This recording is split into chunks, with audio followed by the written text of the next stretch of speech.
নমস্কার বন্ধুরা, সোনার কিচেন ঘরে তোমাদেরকে স্বাগত জানাই। তো আজ আমি তোমাদেরকে খুবই মজাদার একটা চাটনি রেসিপি বানিয়ে দেখাবো।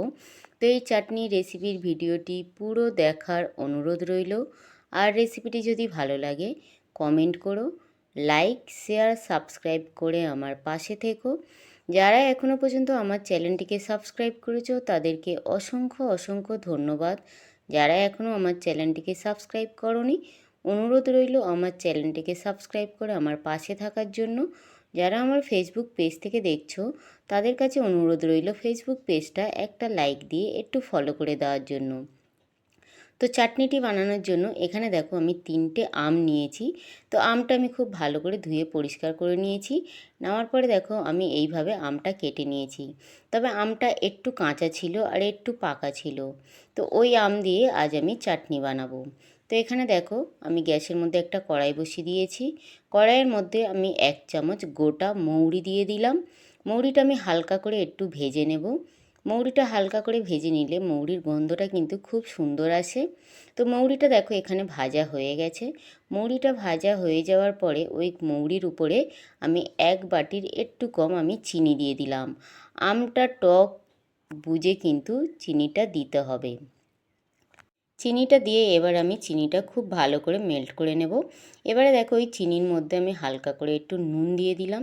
যে কোনো চাটনি কিংবা মিষ্টি জিনিসে একটু নুন দিলে খেতে কিন্তু ভীষণই ভালো লাগে। তো এখানে দেখো চিনিটা কিন্তু খুব সুন্দরভাবে মেল্ট হয়ে গেছে। এবারে এই চিনির শিরার মধ্যে আমি একটু কাজু আর কিশমিশ দিয়ে দিলাম। কাজু আর কিশমিশটা দিয়ে আমি আবারও একটু ফুটিয়ে নেব যাতে কিশমিশটা সিদ্ধ হয়ে যায়। তো কাজু আর কিশমিশটা ফুটিয়ে নেওয়ার পরে এখানে দেখো আমি কাঁচা পাকা আমটা দিয়ে দিলাম। তবে আমটা কিন্তু খুব বেশি পাকেনি, হালকা একটু পেকে গেছিলো। আমি ওই আমটা দিয়ে আর কাঁচা আম দিয়ে আজ আমি বানাবো কাঁচা আমের প্লাস্টিক চাটনি। গরমের দিনে এই রকম চাটনি হলে কিন্তু দারুণ লাগে খেতে। এবারে দেখো এই আমের মধ্যে আমি অল্প পরিমাণে একটু আমি হলুদ গুঁড়ো দিয়ে দিলাম। একদম অল্প পরিমাণে একটু আমি ঝাল লঙ্কার গুঁড়ো দিয়ে দিলাম। দিয়ে এবারে আমি খুব ভালো করে মিশিয়ে নেব। নিয়ে খুব ভালো করে আমি আমটার সঙ্গে ফুটিয়ে নেব। তো আমটার সঙ্গে খুব ভালো করে কিন্তু ফুটিয়ে নিতে হবে যাতে হলুদের গন্ধটা না আসে। এবারে দেখো আমি একটা ঢাকা দিয়ে আমটাকে খুব ভালো করে একটু সিদ্ধ করে নেব।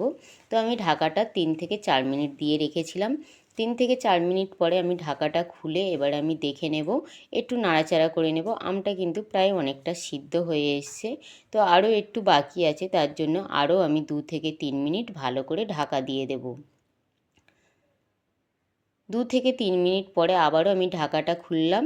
তো এখানে দেখো আমার কিন্তু কাঁচা আমের প্লাস্টিক চাটনি কিন্তু প্রায় রেডি হয়ে এসছে। আর কত সুন্দর দেখো দেখতে লাগছে। আর একটাও কিন্তু আম কিন্তু গলে যায়নি। আমি যে পাকা আম নিয়েছিলাম খুব সুন্দর আমগুলো গোটা হয়ে আছে। আর কত সুন্দরভাবে দেখো আমের চাটনিটা রেডি হয়ে গেছে।